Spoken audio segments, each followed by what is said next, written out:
questions.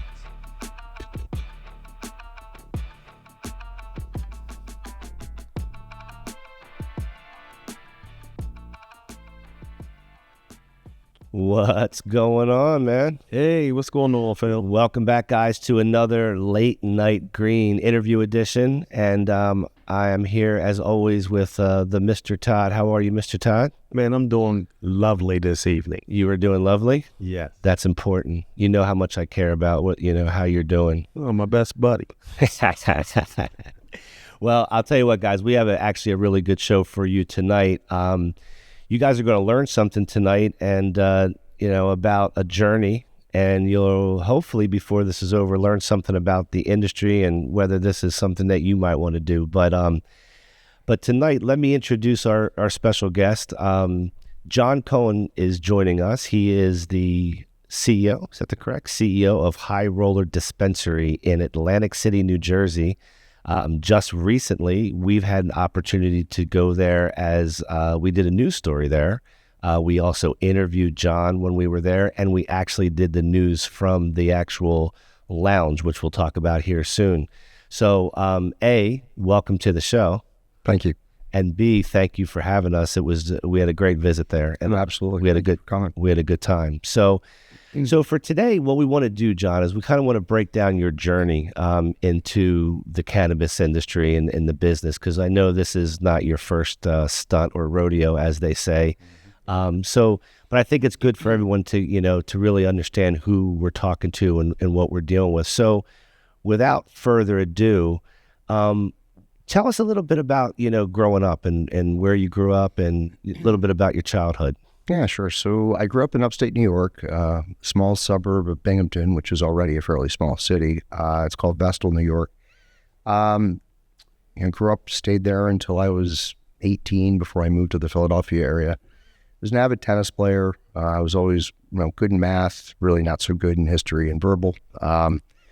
Just growing up, with respect to childhood, my parents didn't really have a lot of money. Get into a situation where basically if I wanted to go to college, I had to pay for it. So, looked up at around 14 years old, decided I wanted a car when I was 16. So, well, how am I going to get there? And long story short, I started a lawn mowing company. I think I did about 7 lawns a week the first year. Me and a partner did 36 the second year. Third year, we did about 55 a week, 4 commercial accounts, and ended up selling the company before I went to college. So it was kind of an interesting. That's pretty cool. But I did walk into a dealership on my 16th birthday and bought a Honda CRX SI and paid cash. And that was exactly what you wanted? That was the goal. Yeah, the additional build of the business and selling it to actually get, help me get through college was really a bonus. A lot of entrepreneurs, you hear, some of the greatest entrepreneurs have these stories of businesses they started when they were young and they were kids. And so, I always feel like, it's something that you're born with kind of in a way, right?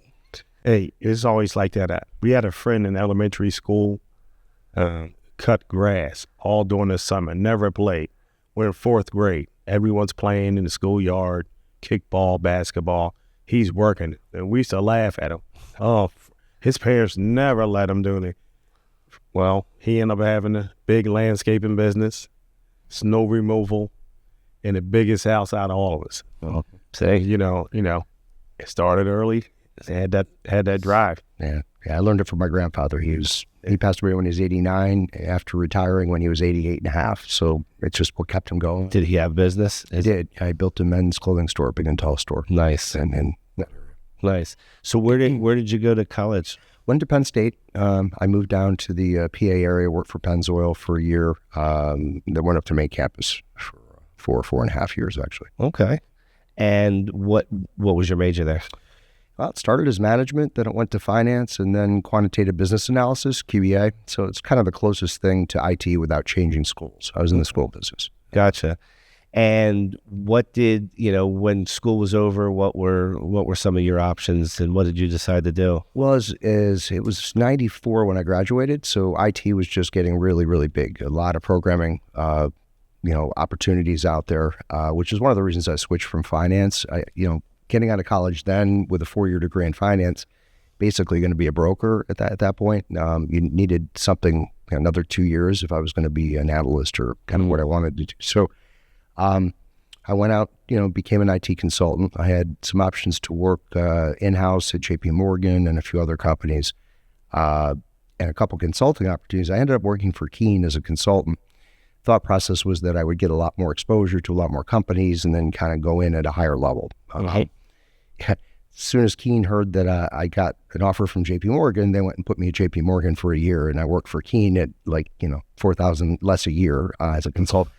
So anyway, I stayed with them for a year, but then I did go independent as a consultant. I did that for about 24 years. Okay. So 24 years on your own what did you specialize in for your consultancy? Early days programming. In JP Morgan, I was a COBOL programmer for a year, and then moved into client-server development, Windows-based software, Power Builder, Visual Basic, C++. And then ultimately got into database administration, enterprise architecture, and the full gamut. So application architecture, network architecture. Wrote a lot of, evolving services over time. So as technology would change, as stacks would change, I would kind of adopt that and become sort of an expert pretty quickly to help companies implement the technology. Gotcha. So what parts of that part of the business did you like? I mean, obviously you're not in that now. And so are there elements of that you miss from those days? Yeah, there are. I mean, it depends. Like when you're building applications, it's one thing, it's project work. And it can be very rewarding when you're done. The more senior I got, though, I was often brought in as a hired gun to fix problems where, sometimes a CIO might make commitments to a CEO that they just can't fulfill. Mm-hmm. And it's very hard to succeed in those environments. You really want to be able to set the expectation right up front and then deliver on it. But what was, even today, we had a problem with our control systems in our cultivation site.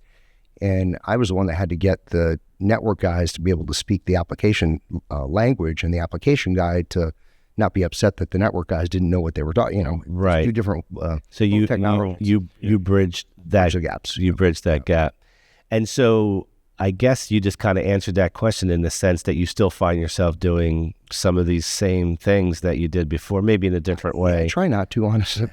One of the gaps that I really enjoy bridging the most, which is one that companies still have the most problem bridging, is the gap between business and IT in general. So it's really turning that business requirement into a design, then into an implementation. When you do that, if you have fragmented business processes and you try to write code to match those processes, you end up with a system that doesn't work. So the first step you always go through is business process redesign or reengineering, or at least modeling to ensure that it doesn't need to be redesigned. That's something I use every day. I mean, when we're building new, businesses and new industries, especially, lounge is a great example. There's really no footprint, no model to build a lounge from. Right. So it's just a lot of defining new processes and navigating your way. Yep. So one of the things that I want to know is, at what point did the cannabis industry, or the thoughts of being in the cannabis industry, when did that first twinkle in your head? I would say being in the industry back in the early 2000s. One of my contracts was with De La London, a company out of Wayne, actually, but their parent company is Rabobank in the Netherlands. So one of my projects, I was over there 14 times in a year, and they would have me stay the weekends because the cost of the flights were a lot less on a Sunday than on a Friday. So I visited all 51 cafes that were in Amsterdam at the time. Went to Rotterdam, Eindhoven, a number of other cities, and literally saw close to 100 cafes, not really stores. And that's when I got the idea that, it's something that eventually I thought would be in the U.S. I thought, the coffee shop idea made a really good one, good use case, good business case. And it was appealing to me from that point. I mean, I was a consumer ever since I was 15. Right. So, and so at that point, what did you see the opportunity as? What did you think it was in that moment? Well, the one thing I did see in Amsterdam was people would ride in on bikes or whatever, have backpacks. They would bring a quarter pound in, give it to the store. It was a lot of small business, really. I thought it would grow into something bigger. Didn't ever want to be, the Walmart of weed, if you will, but definitely assumed that, like most things in the U.S., we would scale it much more than what was going on in Amsterdam. And then sure enough, what happened out west was very much like Amsterdam. A lot of small shops, a lot of, I think Humboldt County probably has 1,000 growers. PA has 25. Well, 25 licensed legal wholesale growers. So it really did evolve that way as it went from west to east. Mm-hmm.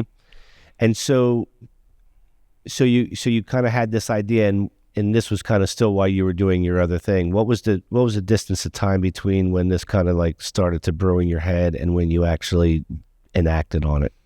Pretty much right away. I mean, as soon as I followed PA as it was writing the laws, and didn't really have any idea then to the timeline it would take them to implement the program. But it really wasn't bad. I mean, in terms of when they started to when they implemented was less than 2 years. The regulations came out pretty quickly after. Applications came out. So I really got on board pretty early. First?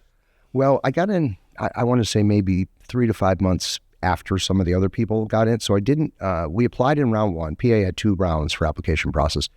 Did apply in round one, probably weren't well enough prepared, missed it by about 15 points, but then appealed just to figure out why we missed it, like what we missed on. Sure. And from that, got a scorecard matrix, kind of was able to see how they scored and what they were looking for, realized what our mistakes were, and fixed them in round 2. So, okay. So we did. And then we got up operational, I think, the second, out of the second round. So give us a time frame when this was all going down. So 2015, 16 is when the laws were being written. 2017, the program came to market. We applied in early 2017, didn't get it, and then again later that year, or actually maybe early 2018, and that's when we did get it. And then of the 25, they first round they gave half of them out, and yeah, I think it was 12 the first round, 13 the second round. And how long was that process? 8 weeks from the day the apps came out till the day you submitted was 8 weeks. Okay. Yeah, and you really had to get it in. I mean, on that day, so they wouldn't accept it postmarked another like a day later. And just the challenge of that was just making sure you get it right, so you didn't have to go through the whole rigmarole again. Well, for the second time, that was it. I mean, there were only 15, or there were only 25 total, and if you didn't get one of those 25, I mean, you literally have to wait for someone to go out of business.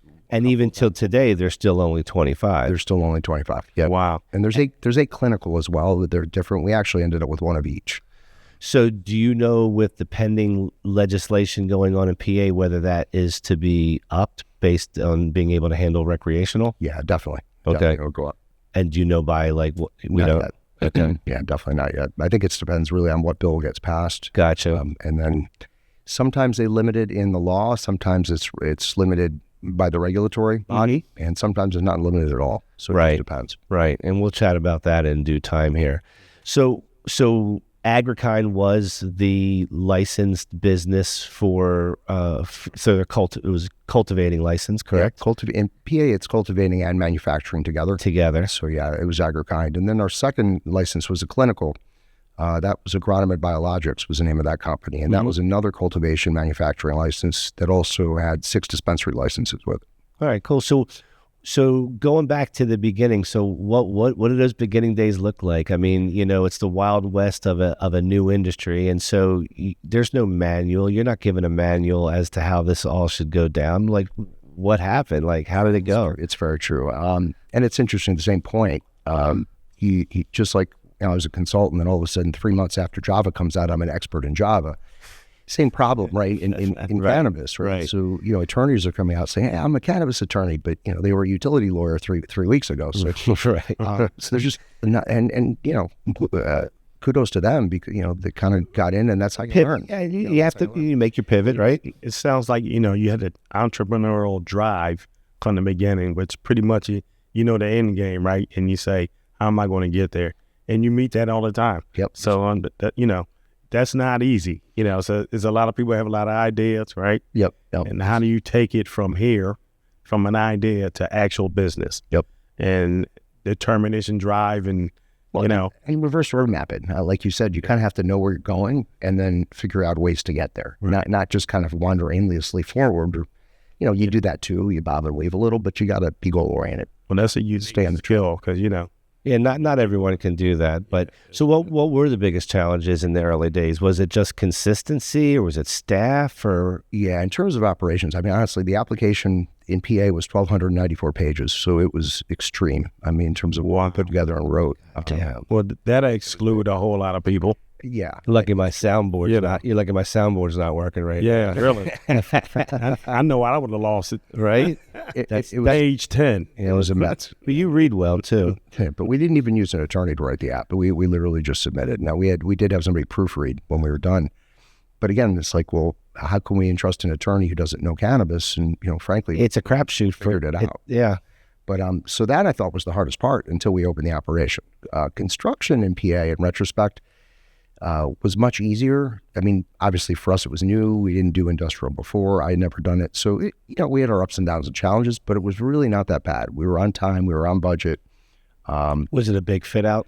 It was, so we built a 62,000 square foot building in Chester on a 4-block parcel of land, 4-acre, 1-block parcel of land. Parking lot across the street, and then we fit out half of it, so about 32,000 square feet of it.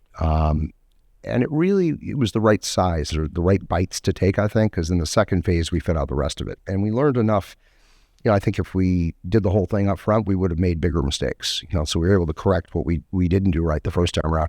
But again, in retrospect, we didn't, we were pretty much on. Like, we built a facility that generally worked. There were a couple things we had to do here and there that you don't think about when you start. But then, once we operationalized, definitely hiring the staff, training the staff, developing SOPs that are applicable. When you submit an application, you submit generic SOPs. They're not, facility specific. They don't talk about where your fire extinguishers are because your facility's not built yet. When you go operational, it changes. You bought your equipment, you're programming your systems and so forth. They get much more low level to the point of a true operating manual. Finding the right people who can write those, but also develop the procedures, then write them, Then and write actually them. do it. That's not tricky. easy. Yeah. It's tricky. And then there's a lot of entry level jobs in the facility. So trimming, harvesting, they're things we train, and they're not, high skilled positions. So we're really we're competing with Wawa's and some of the other companies that have better benefits. So it's a challenge to hire a good staff. Well, some of those grow locations, what were the challenges community-wise? There's some locations where, you might have a little smell of the marijuana going around.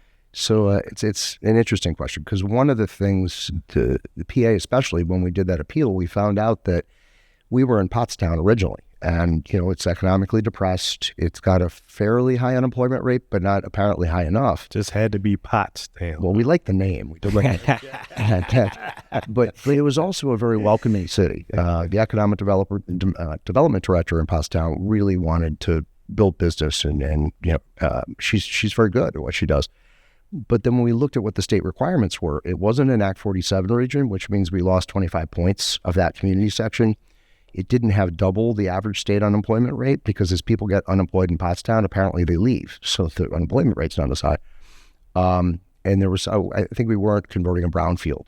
So we lost 50 points, which was pretty substantial just by picking up, and by moving to Chester, it checked all those boxes. What's a brownfield? Contaminated property, All right. something that needs to be cleaned before you use it. We had oil tanks buried. Okay, so that's a problem. So, but it turned out not to be. Thankfully, they didn't leak. And there was some. It was easy. It was easy to clean up. Unlike our New Jersey experience, which we can talk about after. Yeah. But construction was relatively easy. Again, in retrospect, getting it going and then getting the right staff to do it over time. That was it. By far the hardest part. And so this is kind of going down at a time where the acceptance level isn't what it is today. From a professional perspective, what challenge did you have in terms of what other people in your network? Like, how did that play out? Because you and I talked about some of the early days of Cough Country, Yep. and the fact that we couldn't use our names and stuff like that. What was it like for you? Well, it was almost at the perfect time, the perfect storm at the perfect time, because I was a medical patient. So as soon as the program was announced, I applied for my card. So I was already consuming it. My family was aware of it. It was actually kind of a blessing, because I was consuming it anyway. So now I was legally consuming it. And many of my friends, almost all my friends knew. Most of my family knew. And as it turned out, because it was medical and because many of my founding partners and original investors were doctors and pharmacists and pharmacologists, we really truly approached it as a medical therapeutic business. So things like raising money weren't that difficult.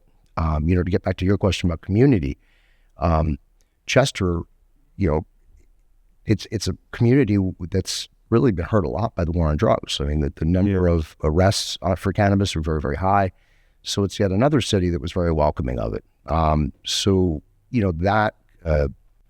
sort of confounded by the fact that we could get investors. Eased it a bit. It did ease it. Take some of the criminalization out of it. It's exactly right. And legitimize something that people have been persecuted on. Exactly right. Yep. So that was my next question, was like from the investor scene, and how did that look for you at that time? So it was 6 weeks into the 8-week application process, and we were working 16, 18 hours a day, literally every day. Sounds familiar. We only had $2 million. We had about $2 million in capital earmarked.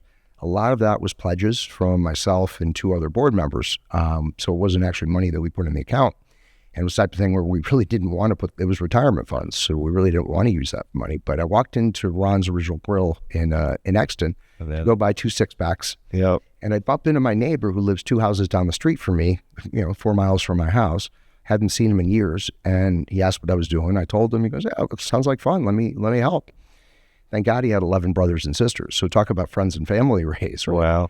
Wow. He put together, I want to say $6 million in about 2 weeks. Wow. And that helped tremendously. That helped a hell of a lot, I bet. Yeah, it was a good phrase. So this was knee deep into the process. You guys you're riding that cord. We strapped the whole thing along the way. Yeah. It was. Listen, I get it. I really do. Yep. Listen, the struggle, it's not easy. No. My kitchen table was our office for at least 12 to 15 weeks. And then we finally got WeWork space and then, scaled from there. And a cooperative wife, right? I had a CO2 extraction machine on my kitchen table for 2 years. So I was learning how to do it. That didn't fly well. It didn't fly well. I bet you it didn't. It would have, if you did that at my house, I wouldn't have said shit about it. We would have had fun. Next time I'll be over. Yeah, just bring it in. It's same thing with Todd. He's got a spot for it too. He got a cave. He got a cave. We have to do a show from a shed one day. Well, we might have to do that. Yeah. See what's going on back there. We might have to do that. So back to Agrico and Kind. Sorry. In terms of that, what? Go ahead. No, I'm sorry. But Agrico, that's a product I know for quite a few years, and it's a good product. Thank you. Yeah. I remember they had the one brand was like the Delco something. Delco Dream. Delco Dream. Yes. Yep. I like that. We did Delco Dream, Philly Special. Philly Special. That's what happens when you buy genetics that turn out not to be what they're supposed to be when you buy them, but they were still good. So we ran into maybe 10. We didn't, 7. And what do? Rename it? Yeah, we renamed it because it wasn't Durban Poison and it wasn't Granddaddy Purple, but it was still good. So, right. That's interesting. So in terms of acquiring accounts, like what did that process look like? You had a captive audience in the state. Was it just, did you have to deploy sales force? It was really answer the phone, answer emails. Gotcha. I mean, and honestly, we were, I think, so there were 12 licensed and then 13 licensed. I think we were the 9th operational though. So we got operational faster than even some of the first round candidates did. And the market was so much in demand that we had actually to solve a cash flow problem because you can't borrow from banks, so we couldn't then. Keystone Shops, who was on Route 30 in, I want to say, Berwyn, maybe just east of Berwyn, they were actually writing checks for $500,000, giving them to us, buying the product a month before we harvested it. And we would use that as cash flow to buy packaging and other stuff because they wanted to make sure they got the product. Yeah. And that's, I really think that's the, like the grassroots part of this industry where, people are willing, like they're literally willing to help each other. Friend in an industry. Yeah. And you see that, like, in an early industry, an industry that's, this young and growing, You see a lot of people willing to help each other, even from even those who are even competitors at times are willing to. I mean, I think you mentioned that earlier we were talking. Absolutely. We have a lot of friendly competition, and we help each other out. I mean, it's part of the game. Right. So tell us about Agrikind coming to a conclusion for you, or to a partial conclusion for you. Yeah, so, we really didn't have a goal to sell it this early. We sold it in 2 years and 2 months from the day we opened. Wow. And that was definitely not a goal. It happened because the PA market consolidated so rapidly that shelf space was getting harder to get as more and more companies consolidated. So, for example, True Leaf, I think they have 21 dispensaries now. When they bought Harvest, they ended up with 3 grow processors, 21 stores. And then when you have that much footprint, you're trading shelf space with other MSOs that have, like Verano, who bought us, has 18 stores. It's hard to compete when you're the small guy. Now, our product, Agrikind's product, was excellent. I don't think we would have any problem selling it in the state. Mm-hmm. But you just start to get, I don't want to use the word unfair competition, but it's not enough level playing field when you're level operator. When the resources are that varied. Because we can't help somebody out in Georgia, whereas, if you're in 15 other states, somebody has a hard time in PA, they might work a better deal here and cut for it in another state. But your goal was not to divest. It was not to divest. Our model from day one was to be a premium Northeast regional operator. So Pennsylvania, New Jersey, Maryland, and New York was on the list. As we all know, that market, it needs some more time. It needs a fuckload more than that. It needs some serious help. So your goal wasn't to sell this, and so the opportunity came because of the market itself and the need. It became more valuable to an acquirer. Yeah. And the market was at a peak, and the reality was we passed up a number of other companies, AYR, True Leaf. Every one of them looked at us at some point. And it got to the point where Verano was one of the last man standing that didn't have a PA operation. So we also didn't want to wait for private equity to come on board or somebody. Mm-hmm. It was just seemed to be the right. It was the right fit, and it far exceeded the multiples that we had advertised to our investors. Mm-hmm. So if we could give them 2 to 3 times what we advertised in half the time, win. It's an investment win. It's a win. It's a win. So you mentioned that there was a clinical side of Agrikind. Mm-hmm. that you still have maintained.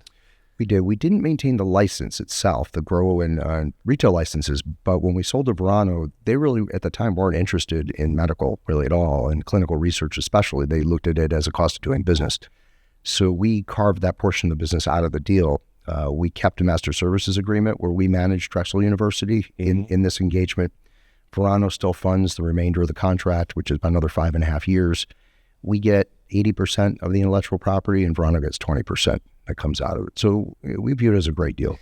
I honestly I didn't know that you even, this was even a thing until our visit that we made down to you with Cough Country News in terms of the clinical side. Mm-hmm. And this has been going on for quite some time. And so I know you mentioned Drexel as a part of, that's one of the partners in the program. Correct. So, how did the program even come to be? And then, was it a part of the actual Pennsylvania that it became a part of that? It did. When they wrote the original act, I think Chapter 6 of the act was the market as we know it, the wholesale grow processors, the dispensaries. Chapter 20 was the clinical program, and they had clinical registrants, ACRCs, which were the accredited research schools, essentially. So the requirement was you have to have a medical school and be tied to an acute care center. So Penn Medicine, Drexel, who was with Hahnemann at the time, switched to Tower Health.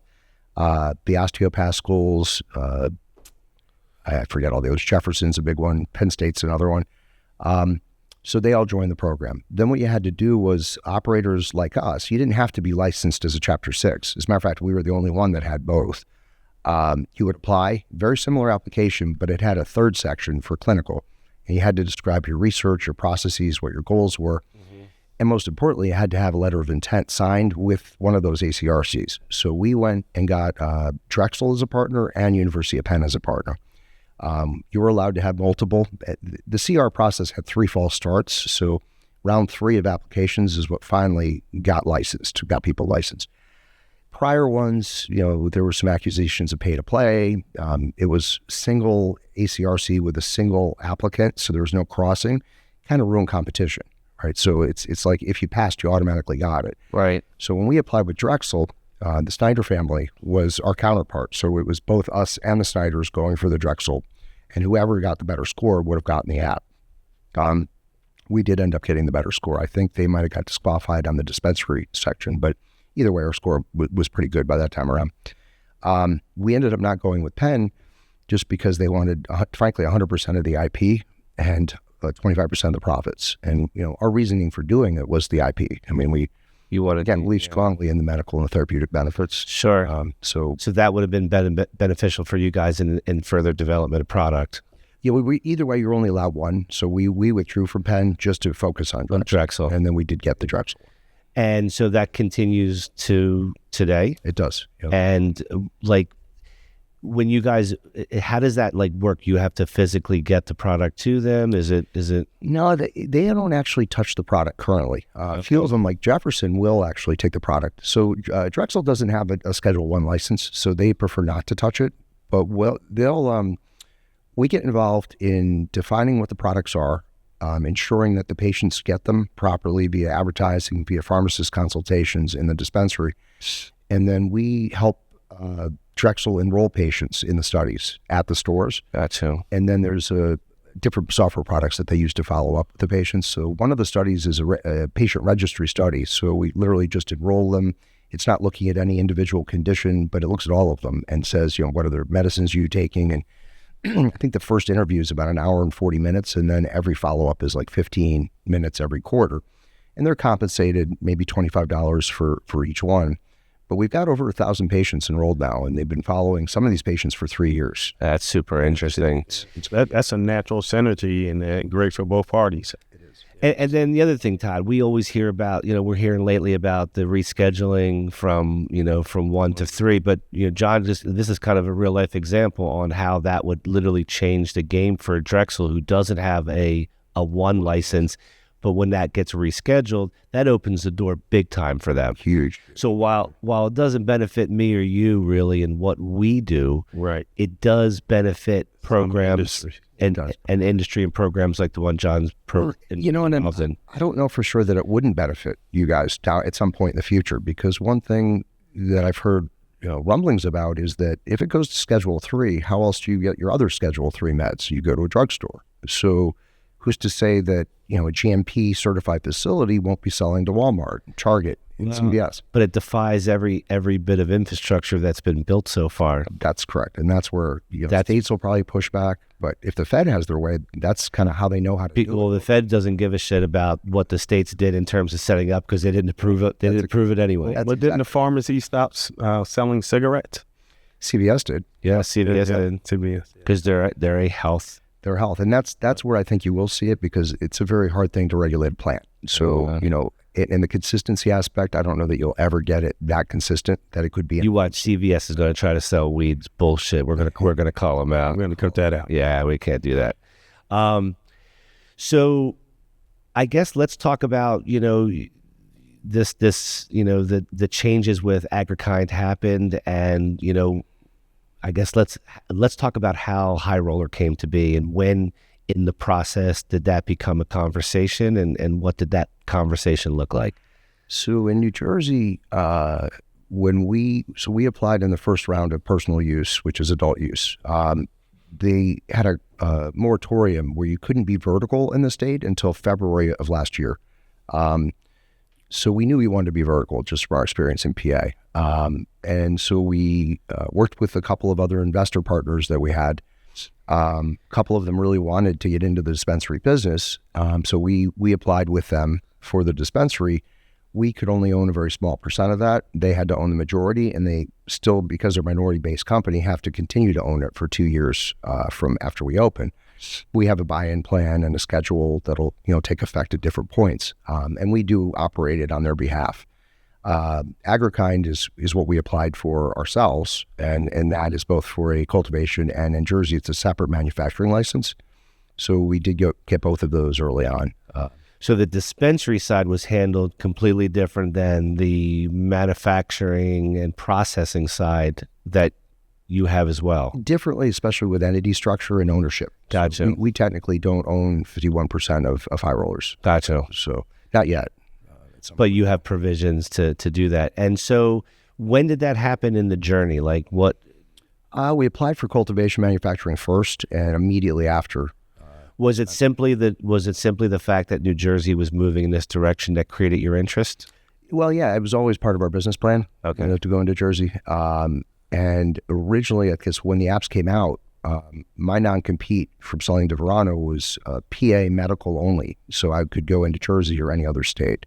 And even if PA went adult use, I could go back into PA. But that's since expired. But, Jersey's just close. Sure. I also had spent a long time in Atlantic City back in 2013 and realized then the parallels that I felt it had to Amsterdam in terms of, if you put coffee shops on every corner in AC, you could have a mini Amsterdam, except you have a beach, where you don't have that in Amsterdam. So I just thought it fit well. Yeah, and so this kind of came up in that last interview you did with the news. Why Atlantic City? Well, a couple of reasons. One is back to economically distressed areas. All the states look at the bigger operations to be economic development engines, which they can be if they're run right. So Jersey had a scoring priority where if you were social equity, meaning you got arrested or unfairly impacted by the war on drugs, you got scored first and licensed first. If you were minority-based, that was second. Impact zone, which Atlantic City qualifies for, is third. So we were kind of ahead of everybody else. And there was another tier where I think the fourth was if you agreed to a union agreement, and then the last was just a basic application. Gotcha. So we got prioritized for it. That's why we did the grow there, frankly. The dispensary there, originally they had stated they were going to have 6 stores, full-size stores at max from an ordinance, and then they would allow some micros in, which again I thought would fit great for this coffee shop kind of model. Turns out after we started construction, they got rid of that regulation. So I think there's already 9 that are open or 8 that are open. So competition's a lot more substantial than was expected. But when you get 22 to 26 million visitors a year in one area like that, that could really, really drive your traffic. Great location. I couldn't think of anything better than relaxing on the beach, going to the medical store with my medical license to cure my anxiety. So I can relax, enjoy the water splashing onto the sand. It's and like you said, the traffic, you can ask for more. So that's a great fit, and you had a great vision. Thank you. And not only that, but how do you feel about cannabis actually being the driving factor in making a swing in Atlantic City? Is it that it's possible that cannabis becomes that location in Atlantic City becomes one of those locations? I think it's very possible. I mean, a big part of what we're doing at the Claridge with High Rollers and the Lounge is really that mix of cannabis and hospitality. And I think, just opening a bunch of dispensaries, that's not going to do it. Right. And it's proven not to do it in other areas that have tried. But I think, honestly, if you look at the other ancillary businesses that can open up, more entertainment, more hospitality-based, I think it has a shot. I really do. Yeah, it would almost be something of that significance that could actually move the needle in a direction that would really benefit, because Atlantic City's had a rough 10 years or maybe even more. Agree. And so, what you guys are doing is obviously phenomenal. I guess, my curiosity is how far can it go? Like, how far can Atlantic City make that type of recovery? Because it's not going to be with the casinos. It's not going to be with any type of old school methodology. It's going to be creating a destination location around something like... Need more than just hotels. Mm-hmm. And so really, one of the things that we can show everybody is we have some footage that we took when we were there of High Roller. High Roller is an amazing spot that is exactly what I think New Jersey needed, and specifically down at the shore. So if you could, control room, if you could play that video real quick, and we'll have Jon talk over what we're seeing here. Sure. So this is the main dispensary floor. You can see we have a bud bar on there it's all lit up. It's got 60 strains per side. And a lot of other display cases. We do sell quite a bit of higher end glassware, pipes and what have you. Full Cheech and Chong line of bongs as well. This is the bud bar we're looking at. Again, some more glassware. And this is a shot of the lounge. So the lounge is up in the old Baccarat High Rollers pit. And by the way, the dispensary used to be on the Claridge Casino floor. So that was all converted. Nice. But the lounge is up at a mezzanine level. It really did a lot of high-end millwork. A company out of Philly named Compass did it. A phenomenal job for us. So yeah, really it is a beautiful place. It's a beautiful place. And not just the beauty, there's functionality to the store, like, from the way you're greeted when you get there to the training that the staff has, the way that they provide attention wherever it is in the store that it's needed. I think that that's pretty awesome. Why don't you touch a little bit about, you and I had a conversation before this about kiosk style dispensaries. This is the opposite of a kiosk style dispensary. Tell us about the bar a little bit. Yeah, for sure. So, one of the things we constantly hear, especially in PA, we heard was, I want to see the product I'm buying. It's just I'm paying $50 for an eighth or something. Yeah. It's blind. The bud bars really help solve that problem. I mean, we've got 60 strains, 4 different sides, so people can come, smell.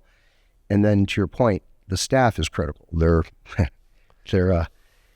first off, great vibe, great people. It's a really, really solid team. I'm sure I feel it when I walk in the door. Yeah, no doubt. No doubt. And it goes to show, and they're happy. I mean, they tell us all the time, and it's a great situation. But that's what brings the customers in and back. Because to your point, if you want to come in, we do have kiosks. You can order on a kiosk. You can order online. You can get in and out very, very quickly.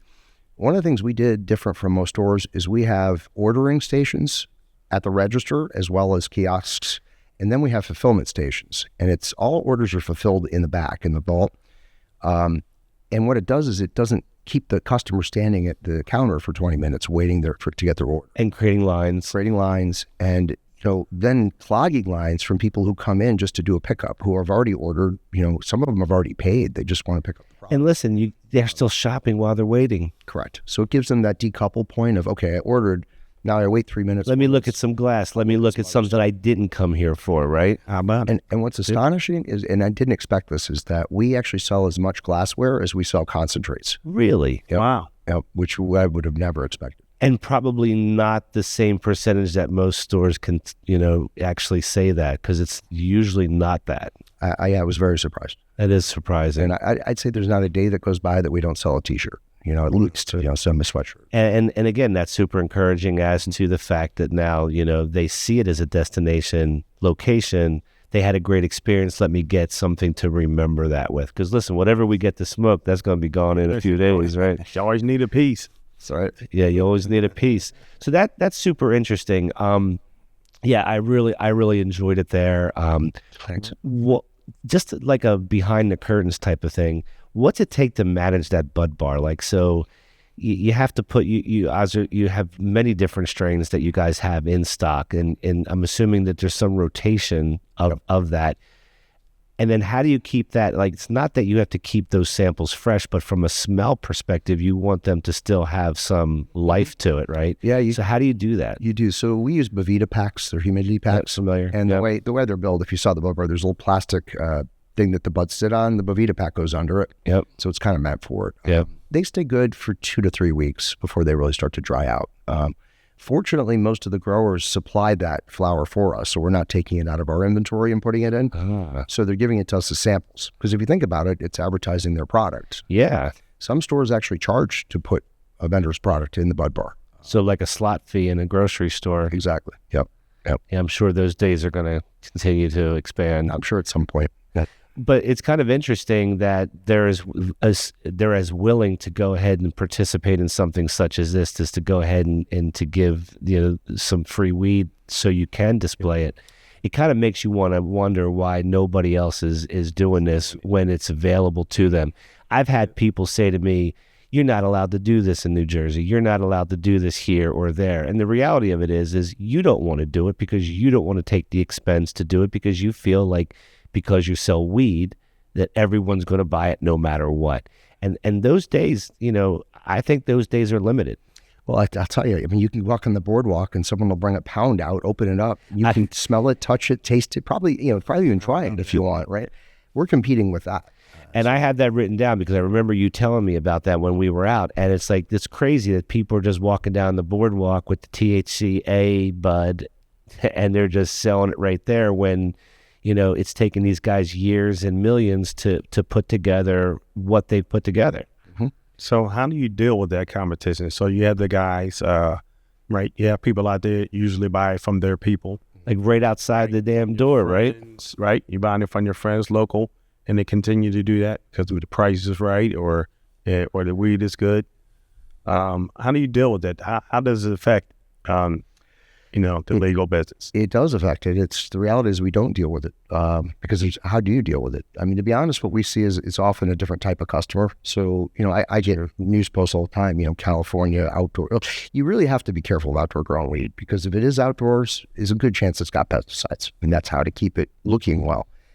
If you're buying it off the boardwalk, it's not tested. Or if it is, you're not getting the test result. This is true. And a lot of stuff comes here from California that either didn't sell there, that's 3 to 6 months old, or from Oklahoma. That's a lot of what we get, right? Saturated markets. So it might taste good. You just don't know if it really is good. So, the market we're selling to, they generally are going to want to walk in a store and get tested product.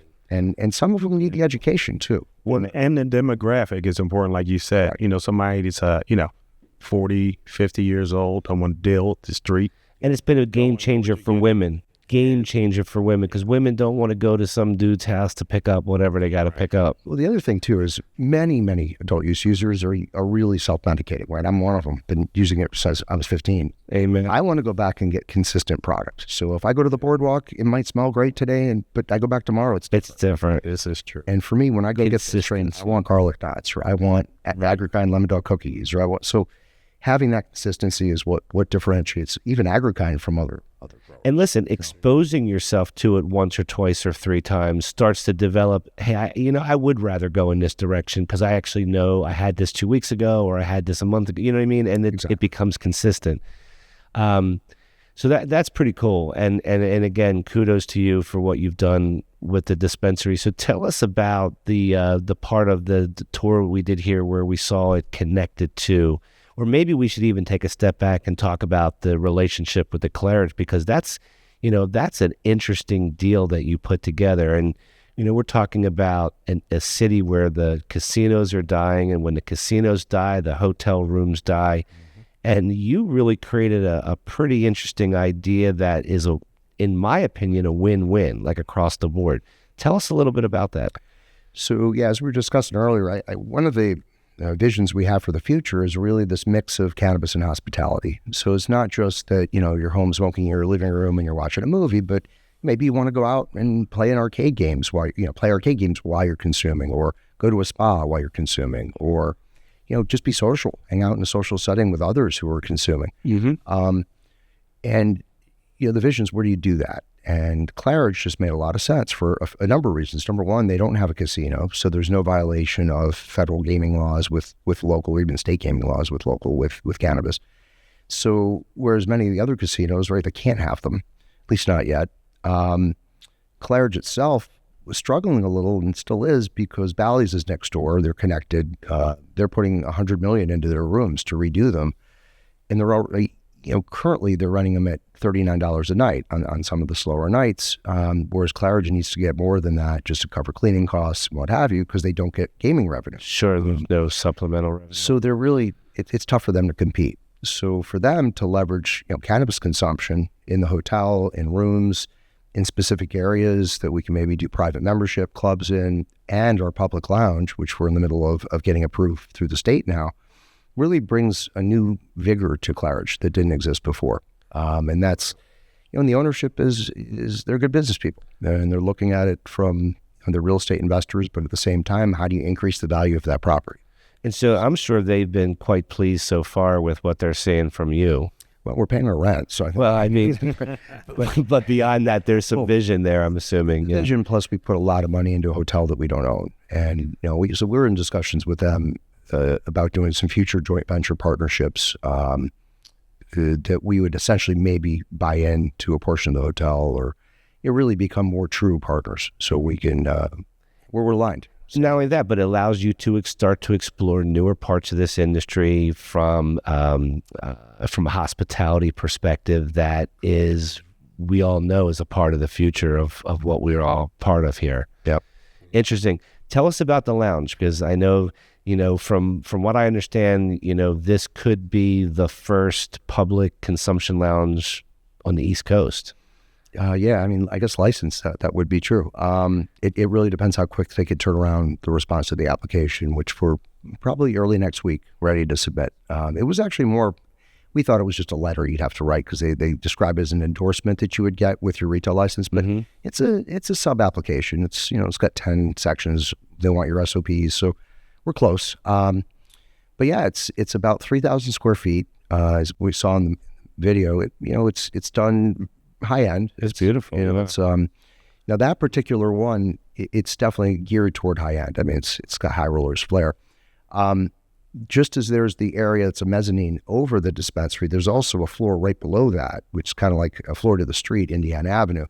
We may well, if the lounge concept goes well, expand and have a second floor to the lounge. You only allow one lounge in the state, but it's at the same premises. It's adjacent space. Oh, so there's only one of these being given out for the entire state? Oh, no, I'm sorry. If you have like 3 dispensaries, only one of them can have a lounge. Oh, I see. So is there a total number that the state will have? Do we know that, or we don't know that? It'll be a third of the number of dispensaries. Well, that's not even true, because a lot of people just have one store. Gotcha. So was the lounge a part of the original concept, or did it come It was. Yeah, we built it out before the apps came out. All right. So it was a part of it from the get-go. We've had our CO for a few months for that. And so you guys anticipate having events there. There's some auditorium space. There is above the lounger's auditorium space, which eventually we may be able to expand the lounge into as well. For now, that'll probably stay as private membership space. It's not necessarily cannabis specific, but we're going to build a club around it. But yeah, the lounge itself will be open to the public. You can think of it as like a wine tasting room. Currently, I know that one vendor is actually selling grams. So in PA, we would sell grams and eighths, especially if we went into a new market. Like when we hit Pittsburgh the first time, it was 70% grams, 30% eighths. We're back to dime bags. Right, pretty much. We're back. Wow. These were some of your favorite days. I guess it's location, and they're still we're back to these little bags trying to get our finger in there to get it out. But the truth is that in a tasting lounge, right? That's kind of what you want. You don't want to buy an eighth to taste it. No, you want a little bit. Even a half gram. Yeah, for me would be nice. So maybe like sampler packs. So when Agrikind comes to, we just planted our first crop in Jersey last week. So it'll be fall, that we have our actual first harvest going out. We're definitely going to do that. We'll have like an eighth that has 7.5 grams in it. That's fantastic. So we can do a flight at the bar. But like Maryland has deli style as part of their law, so you could buy in bulk and actually package it in the dispensary. Jersey doesn't allow that. So similarly, you can't like open up an ounce and I can't sell you a gram and you a gram, and it's just not legal. You have to gift it, I guess. Yeah, individuals could gift it. But the dispensary cannot gift. Bring it down. No, you can't gift. So he could buy some and then gift it to people who are around him, but it can't be from the dispensary. That's correct. Gotcha. So how do you get around the repacks and stuff? Well, that's the thing, is we have to find ways to package it, in interesting ways. Do you have to petition them for some level of approval, or? Yeah. So that's part of the application is how do you transfer cannabis from the dispensary to the lounge? The regs aren't very clear on the process you can take. And as we started running the app, we realized that's because they're leaving it open to the people to tell them how they want to do it, and then they'll approve it or not approve it. So we do plan on having basically waitress service, in the lounge. But the key is to have small enough pack sizes to make it worth it for people. And then there'll be a segment of the club that's private membership. Correct. Well, and so there'll be, going back, so we'll be open to the public generally. We will definitely have like closures for private events, so companies can rent them out, let them out, but still have to follow the corporate events. Yeah, corporate events. Mm-hmm.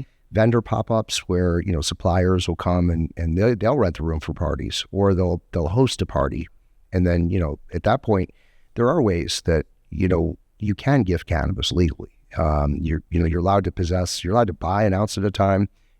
Across 6 days, you're allowed to possess 6 ounces essentially. So you could go buy 6 ounces. An ounce a day, is that the deal? An ounce a day max per person. And how do they work in concentrates and all that to that overall mix? There's a ratio. It's milligrams. Okay. Yeah, I Gotcha. I want to say it's like 8 packs of edibles is what it comes But out. whatever it is, the equation has to equal out less than the total mix. That's correct. You shouldn't need a whole lot of concentrate.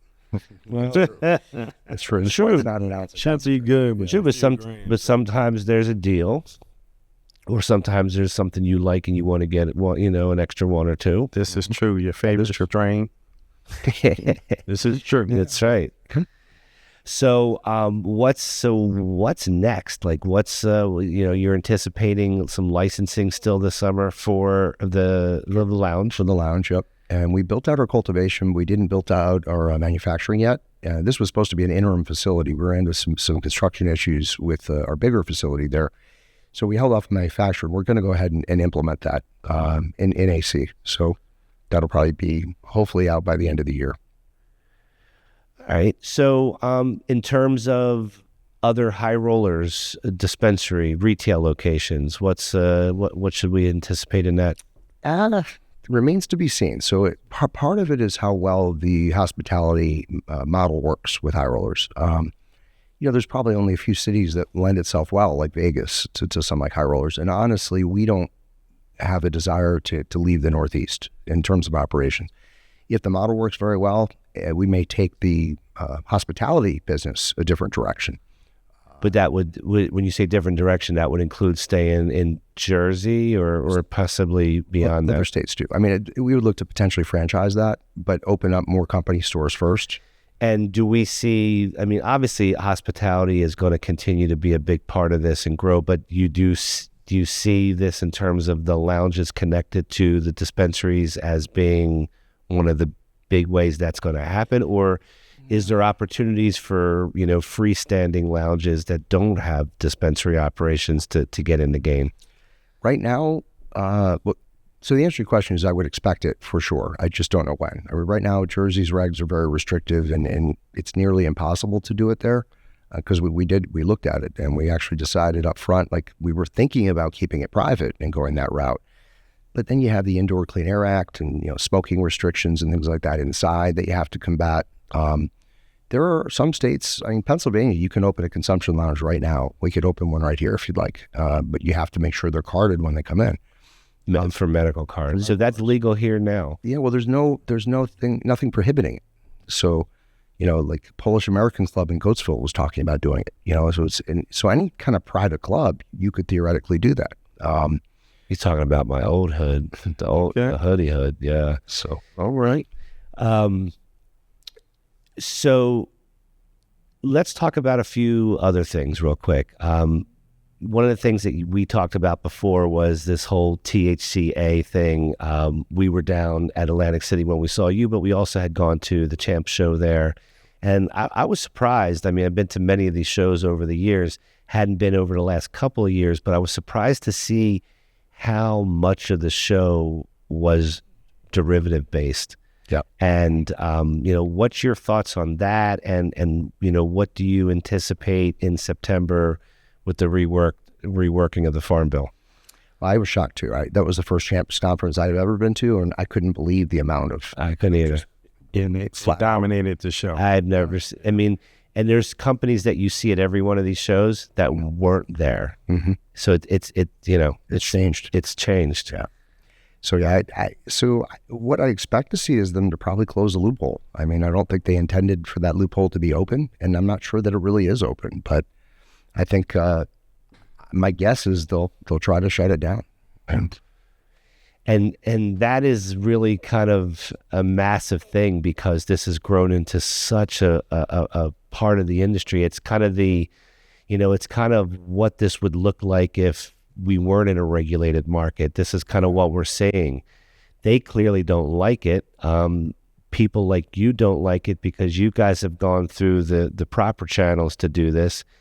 I do think that they're going to do something about it, but it's going to crush a lot. It's going to crush a lot of folks. Well, it could for sure. It just depends on the enforcement. The concern I guess I'd have is if they do something about it, then somebody has to enforce it. Right. Or again, or it could be just let's just find another way around, the front door.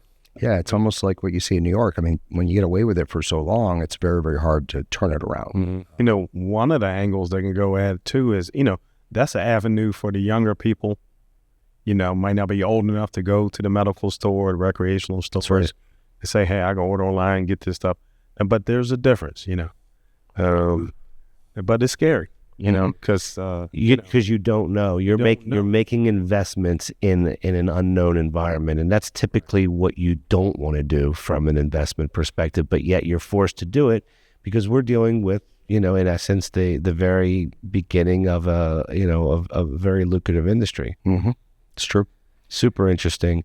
Well, some of the folks that may watch our show would want to know, what would be some advice that you could give someone today or someone, a youngster, someone maybe in their 20s that wants to be in this industry? Like, what kind of skills would they need, or what kind of direction that they would look? Because, you and I chatted about this before, and we said, hey, not everything is direct as you would think. If you want to be in the cannabis industry, you don't necessarily have to touch cannabis to be in the industry. So what are some of your thoughts, and what are some advices that you could give? Well, I would say look at the whole industry and make a decision where you want to be, because being in retail and a dispensary is night and day opposite from being in a grow. We've, having owned both businesses, many people think the grass is greener on each side, and it's just very different. Retail, you're dealing with people and whatever that brings, for good or for bad. Some people love it, some people would rather not.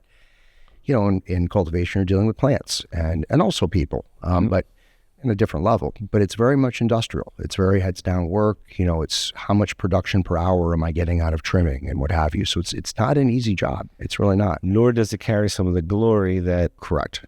So everybody thinks it carries, right? That's right. A lot of glim and glimmer, but it really is a tough job to do. Almost every one of the jobs in cultivation is not easy to do, frankly. But it's rewarding when you grow that plant. I mean, the reality is it takes 4 months to see your result. That's right. And there's a lot that can go wrong in that 4 months too. True. So you got to really be married. And the plants, they need attention every single day. There's no holidays, right? Yep. So every day we work. So I would urge people to really evaluate what they want to, and if they can, join somebody on the job for a day or a half day and see what they actually do. It's mentorship. Yeah, mentorship and that kind of stuff. The other thing not to forget about is the ancillary businesses and the things that will develop over time that aren't quite here yet. That provide structure to the industry. Correct. So we were talking about professional service providers. There are accounting firms now that specialize in cannabis businesses. There are legal firms that do the same thing. Whatever fits your acumen. Whatever fits your acumen. And I think that's, it's probably great advice, because the industry, in order to have an industry, right, there are so many factors and segments of it, from the packaging side to the content creation side to the actual growing, manufacturing and production, retailing. Yep. So there's so many different angles. Is there any specific, areas that you think are hot spots to look at? Yeah, I mean, maybe I'm biased from my background, but technology. I mean, and not just automation, which there's plenty of, automation of processes in the facility, but actually IT. So, for example, 5 years ago, would have ever imagined that a cannabis company would implement SAP? But Verano did it last year, TrueLeaf did it, and now there's people that, when I was in IT, we had for Oracle Financials, this module we had an expert. This module you had an expert. Well, you're going to need cannabis SAP experts. Figuring out cost of goods sold in a cannabis grow is not an easy task. It really isn't.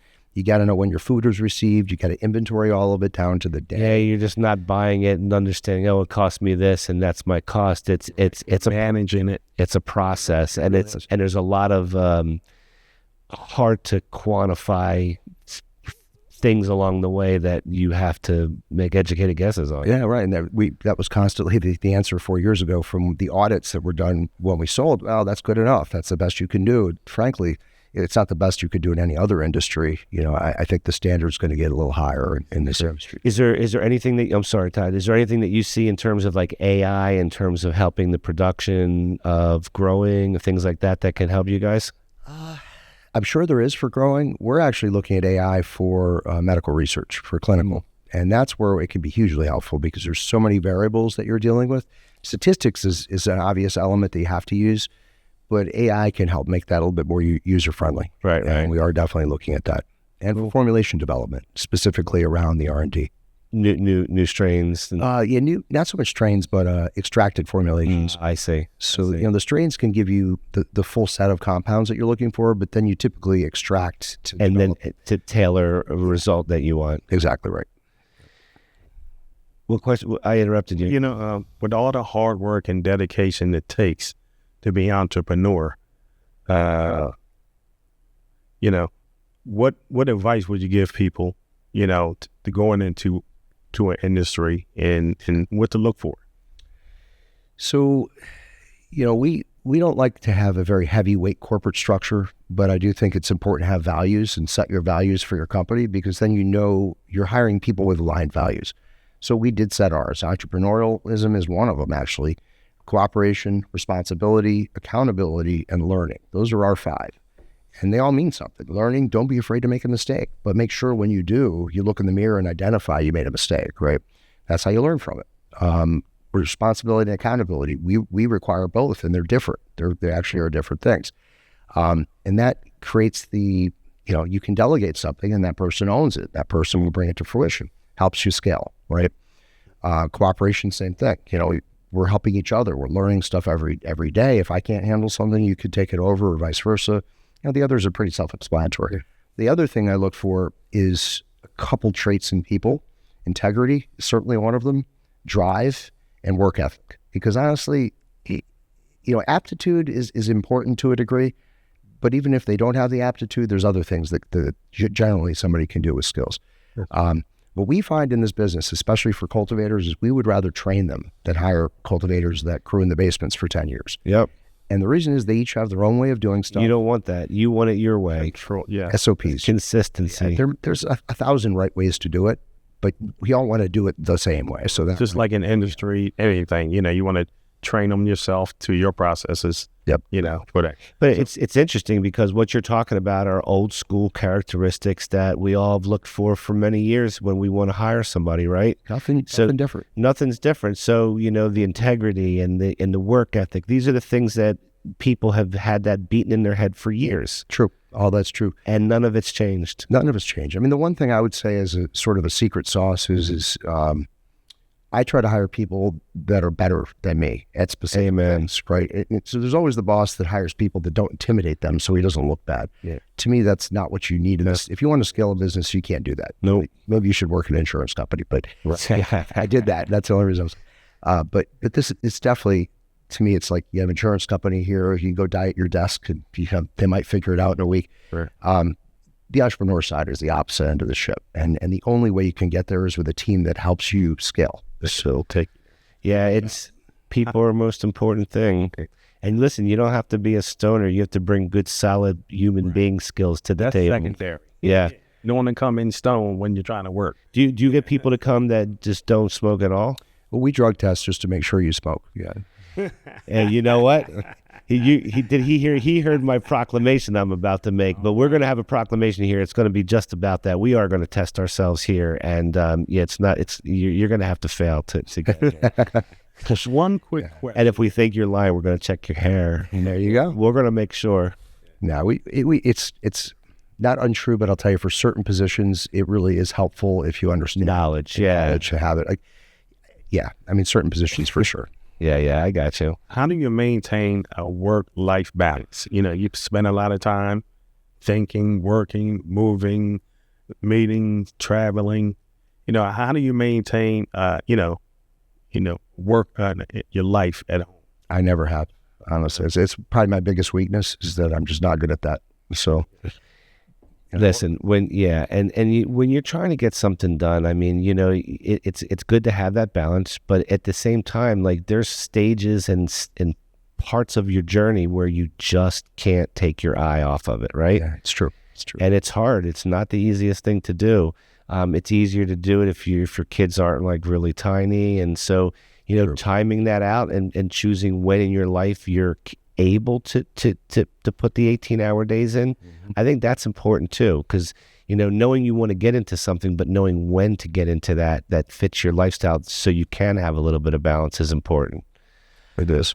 Yeah. Well, let me tell you something. We learned a lot here today. And, Jon, you are, you know so much about the industry. You've got such a good handle on, what you're doing and where you're going. And it's very inspiring for us to hear your story. And we appreciate you coming in to do that. Thank you for having me. Appreciate it. You're welcome.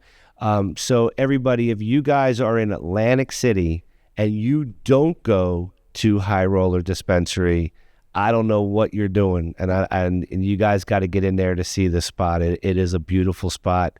So we want to make sure that if you're in Atlantic City, you get over there. High rollers before you hit the beach. That's right. Or after. You allowed to smoke on the beach? Technically not, but we have edibles. Okay. All right. They do it. Or stop in the lounge. Hey, listen, they're doing it anyway. There you go. But we're not going to tell you to do it. This is true. You smell it all over the city. I know. I can't down that, right? But you walk up, hey, is that THCA that I smell? Well, because that's just impossible. So, but so guys, tune into other Late Night Greens coming up. If you haven't subscribed to Late Night Green, go ahead and do it. It's on YouTube, and it's on Rumble, and it's on X. Make sure you guys subscribe so you can see what's going on and what's happening next. We've got some really good guests coming up in the next few weeks that we're excited to have.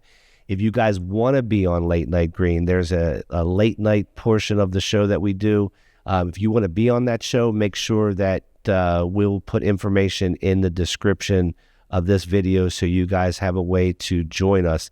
We want to have your conversation here along with experts like Jon, and we want to learn something, right? Yeah, I'd love to have you here. Yep. So, all right, guys. So that is it for us tonight. We appreciate you guys tuning in. For Todd and for Jon and myself, we appreciate it. Have a good night, man. Clouds up. Peace, guys.